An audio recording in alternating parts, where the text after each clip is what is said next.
आज तो राहुल गांधी ने प्रेस कॉन्फ्रेंस करी थी, और राहुल गांधी ने शुक्रवार को प्रेस कॉन्फ्रेंस करी, उनमें उन्होंने बोला कि ये देश अस्थिर हो रहा है और सरकार को सोचना चाहिए, युवा भी अब कूद पड़ेगा तो क्या करेगी सरकार। क्या आपको लगता है कि शाहीन बाग, क्या आपको लगता है ये किसान आंदोलन ये एक प्रयोग है? आप देखिए, शाहीन बाग हुआ, दिल्ली में हिंसा हुई, किसान आंदोलन हुआ, दिल्ली में हिंसा हुई, लाल किले के प्राचीर तक ये लोग चल गए। कुल मिलाकर स्थिति परिस्थिति ऐसी बनाओ कि कंफ्यूजन पैदा हो जाए हर जगह। आमिर जी, मैंने बहुत ज्यादा किसान आंदोलन पर कोई टिप्पणी नहीं की। उसका एक कारण यही रहा कि शाहीन बाग वाला जो पूरा प्रोटेस्ट चला, उससे लेकर के अब तक इस देश में कई तरीके के मुद्दों को सामने लाया जाता है।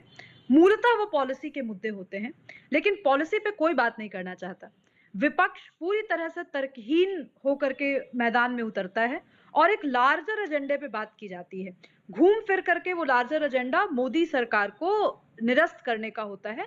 मोदी, उनके हिसाब से मोदी जी को और अमित शाह जी को जनता की अदालत में आकर के कह देना चाहिए कि जनता से गलती हुई कि आपने हमें चुना, ये लीजिए मेरा इस्तीफा। इस तरीके की इस पूरे प्लॉट को ढकने के लिए ये लोग अलग अलग रूप में सामने आते हैं। पर राहुल गांधी की प्रेस कॉन्फ्रेंस, राहुल गांधी कह रहे हैं कि देश अस्थिर हो सकता है अगर इसी तरह की स्थिति चलेगी, क्योंकि युवा भी ज्वाइन कर जाएगा। जी, राहुल गांधी जी को देश की में अस्थिरता हो उसके पहले उनको पता नहीं कैसे पूरी जानकारी होती है। जब देश बॉर्डर पे लड़ रहा होता है तो राहुल गांधी चाइनीज एम्बेसडर से गुपचुप मीटिंग करके आते हैं। ये तो माजरा बहुत बड़ा है ही आमिर जी। इस बात को तो लेकर के मुझे लगता है सारे नेशनलिस्ट लोग हमेशा इस बात को की कवायद करते हैं कि राहुल गांधी की असली राजनीति क्या है। इस पे एक बार टिप्पणी जरूर की जानी चाहिए और मीमांसा होनी चाहिए। मैं फिर से और बहुत जिम्मेवारी पूर्वक कह रही हूँ आमिर जी, एक अर्ध इटालियन व्यक्ति जो अपने आप को विपक्ष का सबसे बड़ा नेता मानता है, उस पर देश को एतबार नहीं है। शुभराष्ट्र, मैं आपको रोकूंगा, एक बाइट आ रही है, इंपॉर्टेंट बाइट आ रही है, सुनते हैं क्या कह रहे हैं।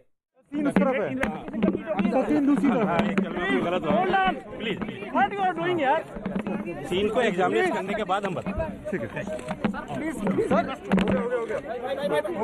सर, करने के बाद बताएंगे। सुभराष्ट्र, अपनी बात को कंप्लीट करिए। सुभराष्ट्र, मेक योर पॉइंट। हाँ। सुभराष्ट्र, अपनी बात को कंप्लीट करिए। सुभराष्ट्र, लगता है आवाज उन तक नहीं जा रही, लेकिन मेरे साथ पुष्पेंद्र चौधरी भी है। पुष्पेंद्र चौधरी जी, इस समय बड़ी खबर आप देख ही रहे हैं, देश में है। मैं आपसे जानना चाह रहा हूं, क्या आपको लगता है कि वाकई आंसू सिर्फ एक तरफ के दिख रहे भी बड़े खतरनाक है? दिल्ली पुलिस के जवानों के आंसू क्यों नहीं दिख रहे, उनके परिवार वालों के आंसू क्यों नहीं दिख रहे? क्योंकि शाहीन बाग होता है, दिल्ली में दंगे होते हैं, किसान आंदोलन होता है, 26 को ट्रैक्टर मार्च निकलती है, फिर दिल्ली के अंदर हिंसा होती है, हिंसा का तांडव होता है, तो आंसू एक तरफा क्यों दिखते हैं सिर्फ? देखिए चौधरी साहब, देखिए अमीश भाई, मुझे थोड़ा अनइंटरप्टेड टाइम मिल जाएगा, आशा है आपसे। बड़े वरिष्ठ पत्रकार हैं, सारा देश आपका शो देखता है। किसान और जवान इस देश के दो स्तंभ हैं और दोनों ही किसान के बेटे हैं। दोनों को भिड़ाने का काम जिस प्रकार से 26 जनवरी को किया गया, उसकी जितनी भर्त्सना की जाए वो कम है। आपने जो मार्च निकल रहा था उसमें अपने आदमी लाल किला, जो सबसे सुरक्षित स्थान माना जाता है, जिसका नाम लाल किला है, जो किला है जो तोपों से भी नहीं टूटता, उसके अंदर 1-1.5 हजार आदमी आराम से चले जाते हैं और वहाँ झंडा आरोहण कर देते हैं। उसके बाद सेल्फी फेसबुक लाइव करते हैं, फिर प्रोसेशन निकाल करके निकल लेते हैं। ये कहाँ चौक चाक चौबंद आपकी जो हाई अलर्ट वाली व्यवस्था होती है 26 जनवरी को, वो कहाँ चली गई थी? तो कहीं ना कहीं जवाब देना पड़ेगा, किसके इशारे पर उसके गेट खोले गए। मैंने आपके जो पत्रकार हैं उनके पास भी भेज दिया था वीडियो, आराम से गेट खोले जा रहे हैं, लोग चले जा रहे हैं। अरे अगर उनके हाथ में कुछ लाठी डंडे भी थे, मैं उनकी कड़ी भर्त्सना भी करता हूं, हिंसा की भी भर्त्सना करता हूं। भर्त्सना तो मैं सुन रहा हूं, आराम से चले, आपकी भर्त्सना तो मैं सुन रहा हूं। आप कह रहे थे कि जवान और किसान देश के ही पार्ट है।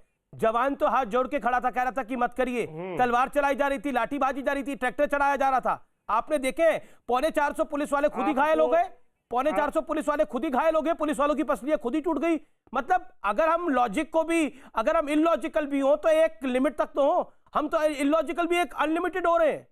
आप खुद सोचिए चौधरी साहब, आप वरिष्ठ आदमी, आप कैसी बात कर रहे हैं? जवाब दीजिए इस बात का। पुलिस वाले खुद ब खुद पिट रहे थे, पुलिस वालों ने अपने लोग लगाते थे कि हमें मारो, तुम हमें 20 फुट उठानी दीवार से नीचे गिरो। कौन थे वो लोग जो कर रहे थे? और जो लोग कहते हैं लाल किले पे हो रहा था, नांगलोई जाके देखते हैं क्या हो रहा था, आईटीओ जाके देखते हैं क्या हो रहा था। कौन से बॉर्डर पे कुछ नहीं हुआ? आज सिंधु बॉर्डर पे फिर एक एसएचओ के ऊपर तलवार लगाई गई है। क्या करेंगे इस बात का आप? आंसू सिर्फ एक तरफ के दिख रहे हैं, पुलिस वालों के परिवार वालों के आंसू नहीं दिख रहे, जिनकी पसलियां टूट गई, जो ताउम्र चल नहीं पाएंगे, बता रहा हूं, उनका दुख और दर्द नहीं है। और जय जवान और जय किसान हो रहा है। रिपीट कर लिया, ये प्रोग्राम में 3 बार रिपीट कर लिया आपने, ये बात आपने 3 बार रिपीट कर ली। मैं 5 बार रिपीट कर लूं, अब अपनी बात को बोलिए। आपके अंदर यदि नहीं, अरे मेरे भैया, मैं आपको वीडियो भेज दूंगा जिसमें जो है ट्रैक्टर गुजर रहा है और उसके सीधा एम लेकर के जो है फायर किया जा रहा है पुलिस वालों द्वारा, आंसू गैस के गोलों का। अगर आप उसको चला दे तो बातें मत करिए। अगर पुलिस वालों ने फायर करा, वीडियो भेजिए, मैं चलाऊंगा। नहीं, मैं ये भड़काने का काम बंद करिए। ये गलत न्यूज मत दीजिए सर। नहीं, चौधरी साहब, पुलिस वालों ने एक गोली नहीं चलाई, एक गोली किसी किसान को नहीं लगी, एक गोली किसी किसान को नहीं लगी। पुलिस वाले 450 घायल हो गए। पुलिस वालों के संयम को सैल्यूट है। गैस के गोले आपको सुनाई नहीं दे रहा क्या? Sudhanshu Trivedi wants to respond. Sudhanshu